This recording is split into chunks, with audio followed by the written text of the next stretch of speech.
a week. Pretty awesome. Good. Coach, with all the noise that's going on, and we've talked throughout the season about Harrison Butker missing the kick. So how much of it is mental, how much of it is physical, and, whether it's laces up, in, out, towards them or whatever, how do you clean whatever's going on before the playoff starts so it doesn't affect the team? Well, we got 3 more weeks left here, and I told Butker, I said, this is just like preseason. We're getting ready for the postseason, and we're gonna attack it that way. We're gonna improve. We're gonna improve each week, and we need to look at the whole thing, the whole operation, blocking, snapping, holding, kicking. And we're gonna keep working at it, and we'll fix it. Are you comfortable with the holds? Yes. Yeah, I'm very comfortable with the holds. How much of it is snapping? How much of it is? I'm not going to break it down, a percentage, but everybody has a hand in it. If you make field goals, it's the protection's got to be good, the snap's got to be good, and the kick's got to be good. The hole's got to be great. There's a lot into it that goes. And Colquitt is definitely right as far as how much detail there is involved in it. There's a lot, but everybody has an important job. Winchester with the snap. He's got to be perfect on the rotation of the ball. That's where this thing's gotten to now. It's such a science that he has that thing perfectly rotated by the time he catches it, so he can try to get it down and the laces are pointed away. Sometimes it doesn't happen. Sometimes the laces are pointed at him and he's got to spin it and get it out. So everybody's got to work together to get this thing perfected, and we will. You referenced Dustin's comments. He got kind of very, specific about things, rotating the ball different ways. He's talking about a clock going. Yeah, exactly. 270. He's just trying to show you how detailed it is, and I think that's great. He did a great job for us. He's a Chiefs fan. He's a Butker fan, most importantly. Everybody has their opinion, and he's absolutely right. There's a lot of detail that goes into it, and it doesn't go unknown or unseen by us. Sure. I don't need to hear it from Dustin to make adjustments. Just so everybody knows that. We see it. We're coaching them, and that's where we are.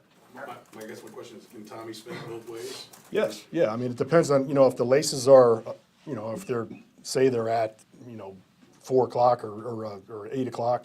He can spin it back around this way. If they're back here, he'll spin it here. So we push it and pull it according to whatever he needs to get him away from Butker's from his foot being able to hit it. How hard is it? How much time does that take? I don't know. It's fast. You catch it and he'll know as soon as he catches it. He'll know where the lace he can feel it, and he knows if he has to spin it or not. So that's how many reps. When we've got thousands and thousands of reps at this, that's why it's important that that's why you see punters being the holder. In the past, it used to be quarterbacks were able to do it, and they just didn't get enough practice doing it. Now, it's the punters because they're out there all the time. They can work together, and it's such a science. It has to be him, and he's a very good holder. Make no mistake. But just wanted to say it feels good coming off a big victory. I know we like to keep it close for TV purposes and ratings for whatever reason. But I'm glad that we found a way to get ourselves across the finish line together. I'm not going to hold that against you wearing that sweatshirt. But other than that, with that said, I'm all ears. Coach, Pacheco fumbled and y'all kind of sat him out and then put it back in. Is that kind of an example of him fighting through that rookie wall? You know what?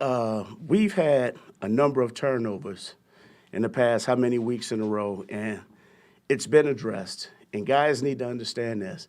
In order to be a team that wants to exceed all expectations and go and pursue a championship, there's certain things you can't do. You can't turn over the football.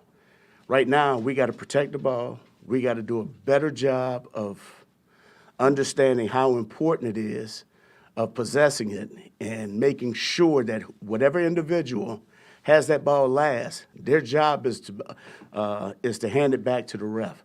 So we got to do a better job. Obviously, as coaches, we are addressing it, okay? But as players, we got to make sure that we're doing all the little things necessary. You got to keep 2 hands on it. You got to protect it at all costs. Can't give it up. Just can't do it. What goes into the feel of when to sit a guy for a quarter or maybe the game or just throw him right back out there? Because there's been times in the past where you did send him right back out. So how do you figure that out? Well, you obviously want those guys to understand that there's a great deal of confidence in them. And I know he didn't go right back in after that play, but that was just because of the play that was being called. We haven't lost any confidence in him at all. Pacheco is still Pacheco, and he understands exactly what needs to be done, but also he understands that he has to be accountable and making sure he's doing the little things necessary to help us to be the consistent team that we need to be. Coach, Andy said yesterday that you sounded optimistic that McCall Hardman could return this week, saying that there's a chance. How has McCall looked in practice over the last week and a half? You know what? I'll just say this. The thing is, with all those guys coming back, obviously with KT, coming back, and I'm sure to come up at some point in time, Blake Bell being out there. We're just trying to make sure that we're getting those guys back in the rhythm of things. Don't want to overexert them. You just want to make sure that they're getting back in football shape and that they, if needed, they can be there and making sure that, hey, when called upon to play, they're going to be at their best. So he looks good? I just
Hey, good morning from Kansas City. Welcome to SportsBeat Live, our weekly conversation about the Kansas City Chiefs with the folks in the media who know them best.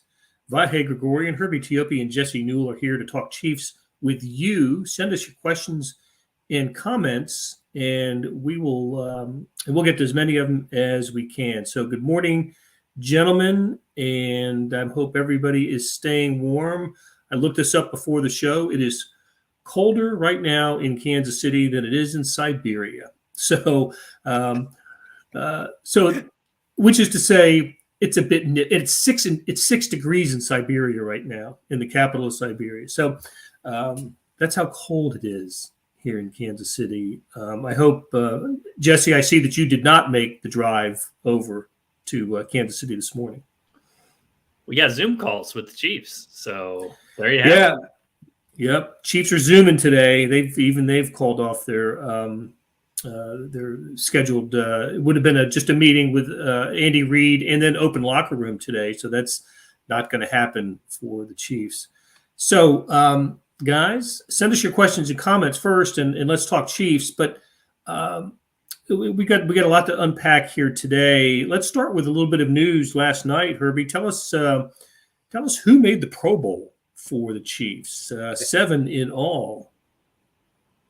Yeah, 7 in all, a couple of repeat players, and of course, players who made their first Pro Bowl, including you have Joe Thuney, Senator Creed Humphrey, and as well as Tommy Townsend. I'm sure Dustin Colquitt appreciates that Tommy Townsend made the Pro Bowl. But then you had Patrick Mahomes, Travis Kelce, Chris Jones, and Orlando Brown. Brown makes his third straight Pro Bowl, second straight with the Chiefs. Actually, Baltimore as well. So yeah, 7 players. This is going to be an interesting time for the Pro Bowl. As most people know, they're transitioning from a game to a flag football event. So the Chiefs have their way. They won't be there anyway. February the 12th. Looks like I am having some. Yeah, Herbie, you're cutting in and out a little bit. It's a little bit of that base internet issue. So I'll just real quick. Patrick Mahomes, Travis Kelce, Orlando Brown Jr., Creed Humphrey, Joe Thuney, Chris Jones, Tommy Townsend. I think we got that part. Anybody who should have made it that didn't, Jesse, what do you think? Is there did any obvious Chief get left off this list? I mean, it's tough because the offensive line gets so much representation, but I think Trey Smith is probably the best one out of the rest of the bunch. If you look at some of his ESPN metrics on there, he's been really, really good this year. And the times he hasn't been good, he was dealing with that injury where he's playing through it, just like so many of those guys in professional sports do, to be there for their teammates. But I saw he made ESPN's top 7 snubs on there, so I would probably put him above anybody else. But it's sort of hard to argue or complain. I mean, the Chiefs had 7. I think that was second only to the Eagles when it came to second most Pro Bowl guys out there. But when you're 11-3, kind of the victors go the spoils, and the Chiefs had a lot of success this year. And obviously a lot of those guys you look on that list are deserving. So maybe Trey Smith would be the one that kind of pops to mind for me. But other than that, I don't think I see anybody on there that's a really obvious pick. Orlando Brown Jr., interesting pick. Pro Football Focus would not agree with his selection of the Pro Bowl roster. I think he's somewhere mid-pack when it comes to tackles in their estimation. So how about any case to be made for L'Jarius Sneed? What about his season up to date? Has he had a Pro Bowl type of season? Yeah, I mean, it's interesting. Like, for L'Jarius, because I think when you think of these corners, you think of who can cover. You know what I mean? And that's not really his strength. He's had a really, really good season, as you mentioned, Blair. So I think you could definitely make a case for like a flex utility defender sort of spot, but like that's not really how the Pro Bowl works, if that makes any sense. So I think you make a good point. He has had a great year for the Chiefs. He's had one of the top years of the defense and has helped them out for the success that they've had. It's just sort of a square peg round hole sort of thing. And if you are going to put him on there, it sort of has to be in the nuanced part of this game where it's run stopping, it's the blitzing, it's his versatility, all those sorts of things. So very valuable for the Chiefs defense. Sometimes that doesn't always show up in these sorts of award type things. And as Herbie said earlier, the Pro Bowl has been reduced to a flag football, 7-on-7 flag football game in a skills competition.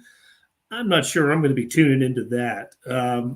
I know Herbie and Jesse have to, but I am not. I don't know. That's I never liked the game in the first place, but now, oh my gosh, flag foot. It'll be curious to see how it does ratings wise. It makes me think of those old. What were the competitions in the '70s, Blair? The superstars. Yes,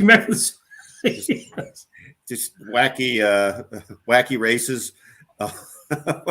Yeah, I just saw a clip of a race in which Wayne Gretzky beat Sugar Ray Leonard in like a 40-yard dash. That's awesome. Yeah, it does not seem like must see TV. Seems like a must cover event for somebody to go to in person, though. The crazy one for my generation here is, you can go back and see like the quarterback competitions they used to have at the Pro Bowl, and they have like from 2000 or whatever. So Tom Brady's doing it, like Tom Brady's still performing in the NFL, and it's like he's with like Cordell Stewart and Drew Bledsoe and like all these guys that are not sniffing playing. It's like, holy crap, this guy's still in the NFL throwing footballs. It's pretty amazing. Go back to YouTube and check that one. That's great when you get. It's like the songs I grew up on being classic music now. Not classical, not quite that, but classic. Oh man! All right, let's not put this off any longer because Joe has asked about it. Chris Cluey had an interesting breakdown on Butker's kicking mechanics. Apparently, generates his power from his hip drive versus leg speed, and that's tougher to do with age, injuries. Interesting point. All right, Vahe, I know you were that was your column out of the locker room this week, one of them. So let's break it down. And first of all, we'll acknowledge it is a problem for Harrison Butker this year to miss a field goal and an extra point, force that game against the 1-win Texans into overtime, where the Chiefs made a great defensive play and Jerick McKinnon scored the game winner. So you just can't easily dismiss the problems that Harrison Butker is having this season. He's already missed more combined extra points and field goals than he has in any one season this year. So what did he say about it, and how did he handle it in the locker room when he was crowded by reporters? Well, it's interesting. I mean, I'd be interested if you guys disagree, but I mean, those guys don't have to come out and be at their locker, obviously. I mean, I think actually by rule, they're supposed to be available X amount of times, but first chance we had to talk to him, he came out to his locker and surely anticipated talking to us. One of the things that was interesting, and Jesse was right there too. So I wonder what Jesse thinks about this. I thought he was pretty gracious and at ease, but he certainly wasn't quite taking us inside, right? I mean, in a couple different ways. One thing, I asked him about how much the injury is still a factor, and he couldn't have worked around it any better than he did. I mean, and even the follow-up about if it's affected his rhythm, he just said, I've got to make the kick. So I think it's reasonable to suggest that injury is still with him, and it's part of his whole season. I also think when you have that, look, they're pretty amazing on their own analytics, right? Obviously, they see this pretty comprehensively, but when you have that, no matter what, there's an effect on technique and things like that. Too subtle for me to know, at least at the eyes, at the the face value. But I think there's something in his head at this point, and especially I think you can see that when you've got plenty of range and you're missing. So I know the elephant in the room is the Tommy Townsend, the holds, Dustin Colquitt. It was interesting that Dave Tobe really wanted to make a point yesterday, special teams coordinator, when he came out. I think he tried to make a point right away by congratulating Tommy Townsend on being the special teams player of the week first. It was his first point. But he more or less said what I think the Chiefs have been thinking, which is, yeah, we love Dustin, but we don't need Dustin to tell us what's going on here. Dustin is more free to say what's going on than I think anybody. Like Harrison Butker is not going to say Tommy's holds are no good. Right.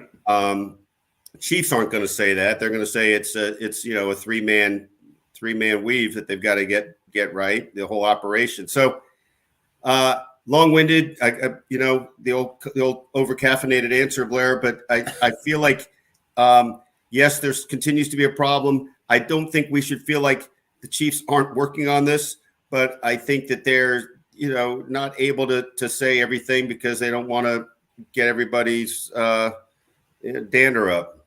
Yeah, I think they want it to go away, at least the public part of it, right? They just want it to disappear and let it be handled in-house. I don't know. I look at Harrison Butker's been such a good kicker throughout his Chiefs career, and I look at the example of the Seattle kicker. Is it Myers? Is that his name? I can't remember. We don't see the Seahawks much, so he hit 75% of his field goals last year, which is about what Butker's doing now, right? He's at 76%. And the Seattle kicker now has made 21 in a row. He's 26-27 on the year. He's missed one extra point. It just happens, and so it leads me to believe that that those who know kicking and talk about kicking are right when they say kickers do go through slumps. Andy Reid, right, said it the other day, like a hitter. Anybody who's stood in the batter's box knows that sometimes the ball looks like a beach ball, and sometimes it looks like a pea coming at you. So it's just going through something that's that the Chiefs really need to get fixed, because this is a franchise that knows what it's like to lose a playoff game because of kicking, and so there is there's a real need to get this part fixed.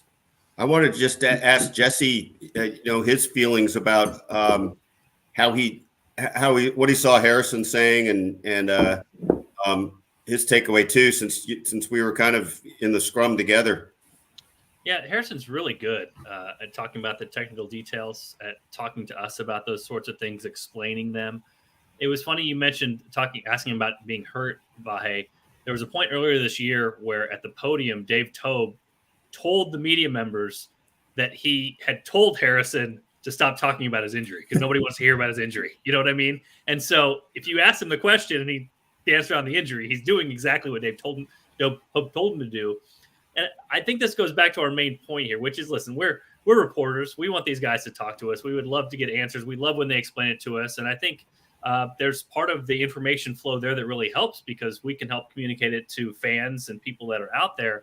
But I think you're right with this. The Chiefs have a certain level here where they don't want this out. They don't. When Dave Tope says, "Hey, I don't need Harris or Dustin Colquitt to tell me what's happening with the holds," what he's saying is, "I'm a special teams coordinator. I've been one for 20 years. Dustin Colquitt's right. I don't need him to tell me that. I don't need that to be out there." Because what you're talking about, Vahe, is true. They want to fix this in-house. They don't want this to be public. They don't want this to be headlines. They want Tommy Townsend to take it seriously, and they want, Harrison Butker to make his field goals, whether the laces are in or out.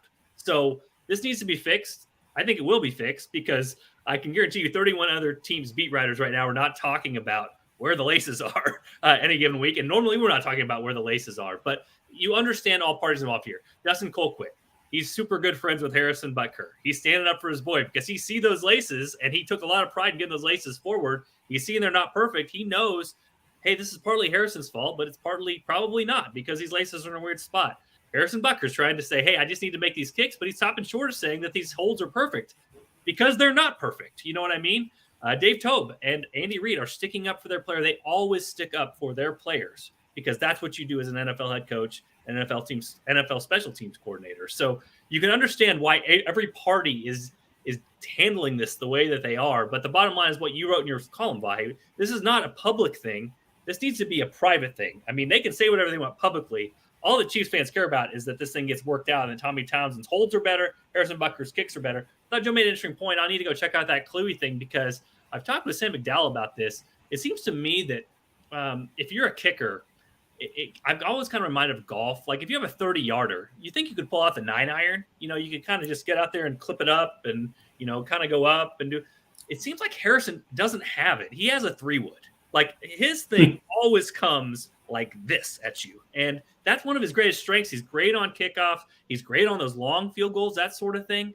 But I've always kind of wondered, like on some of these shows and some of these extra points, why there isn't a 9-iron, why there isn't one that just kind of scoops underneath and goes up. So that hip versus leg thing might play into that if you're generating all your power from your hip, and if you watch him during these field goals, like he kind of gets his body in front of it and then drives through rather than, again, kind of just taking a nice swing at it. Again, I'm not a kicking coach, but it has fascinated me how Harrison has kicked these things, and how he seems to have one gear, and that's this gear that kind of shoots the ball almost right through the net.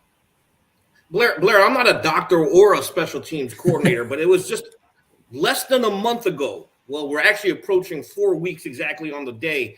November the 23rd, Dave Tobe came out and said, I don't think Harrison's going to be 100% healthy the rest of the year. And we got to remember, it's his plant foot. It's his plant ankle that was injured. Right. And the way to describe that ankle injury, I remember back when he first heard it, I asked specifically to Andy Reid, is this a high ankle injury? Because he had missed so much time. And, of course, Andy Reid punted on that. But the description of it, from Dave Tobe saying the blood went all the way up his leg and, his foot was so swollen, he's dealt with a significant ankle injury. I'm not a doctor. None of us are. If they say he's healthy, but he dealt with something serious there.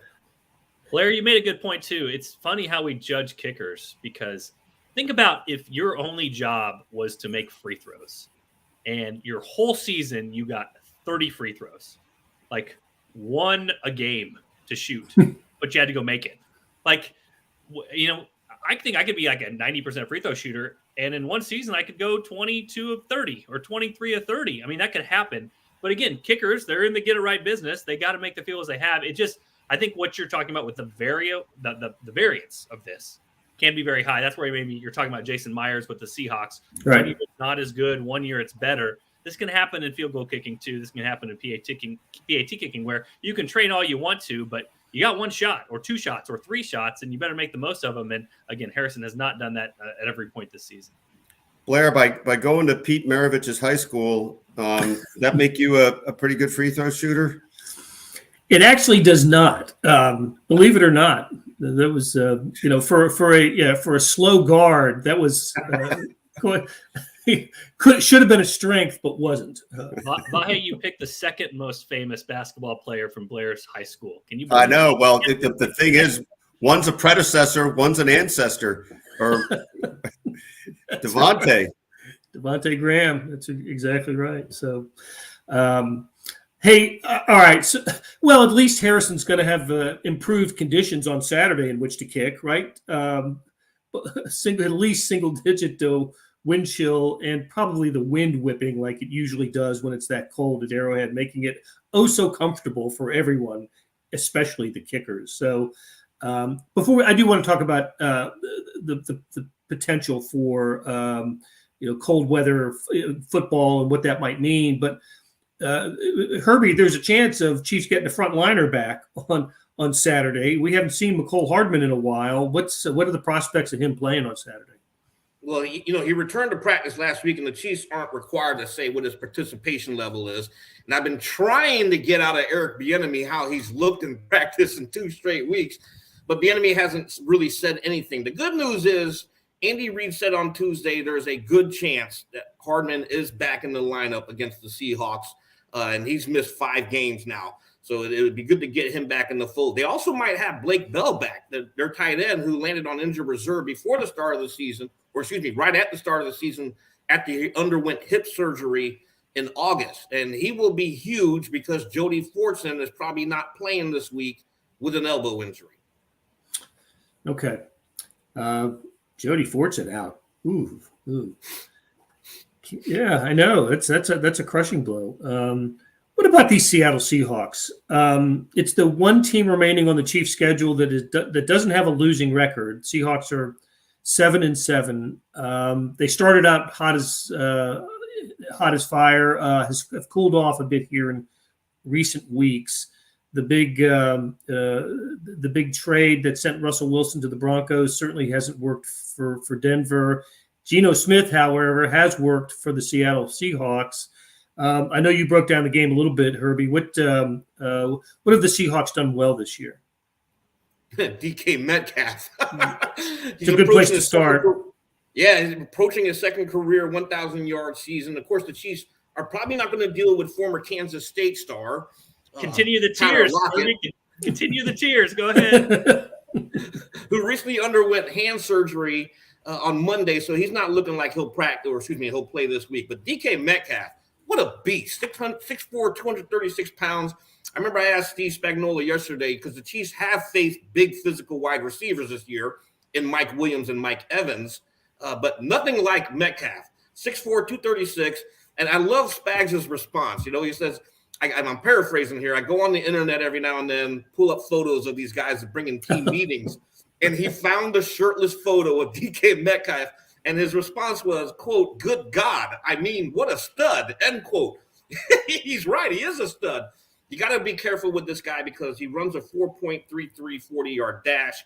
He averages 13.9 yards per catch on his career, so he's a handful.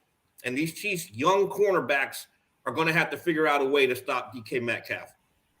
Not just young cornerbacks, it's going to be communication. They're going to double him. I'm sorry, that's just going to happen. They're going to be doubling him, but you need the cornerbacks and the safeties to work hand in hand to be able to, that sort of thing. We can talk about one of the Chiefs' struggles defensively this year. That's been going against number one receivers. Think about the big games that happened against the Chiefs this year. Stephon Diggs, huge game. Devontae Adams, huge game. Jamar Chase, Huge game. It's time for the Chiefs to step up and stop one of these number one receivers. And you mentioned it, Blair. Geno Smith is having a great year. He's a great story to be able to come out, and the way he's processing the field and finding his guys. It's better with Lockett, obviously, because he is a talented player from Kansas State, not going to be in there this week. But I think that means the Chiefs are going to throw a lot of attention to DK Metcalf. So it is going to be a challenge for them to be able to do that. They need that communication on the back end to be able to execute their assignment and make sure that they get him covered up this weekend. And yet, Jesse, you like the Chiefs big in this game. I do. So the thing that's held the Chiefs back to me is that these weird things that keep happening against them. We talk about the 2 fumbles last week that cost them 11 expected points. You look at some of the advanced measures out there. Last week, the Texans got a 9-point advantage in officiating. They got a 5-point advantage in special teams. The thing is, how did the Chiefs keep winning these games when I say all those points are going against them? They have an amazing quarterback, amazing offense, and they just, wherever they get the football, you feel like they're going to march down and score a touchdown. So they have the offense to blow teams out. It's just been these weird little fluky things that don't seem that are very maintainable week to week that keep happening and popping up. So I think the glass is half full on this for the Chiefs is that, we can say, hey, they didn't look good and they barely won these games, but when you lose 9 points to officiating and 5 points to special teams and 11 points and 1 point to turnover and still win the football game, that means something is going very right for you. And right now, the offense is going very right. I mean, Patrick Mahomes, a historic performance last week, highest completion percentage among an NFL quarterback, at least 40 attempts ever. To have it ever happen and have it happen after a week when he threw 3 interceptions, watched the film, realized he didn't take enough checkdowns and decided this week I'm going to do that.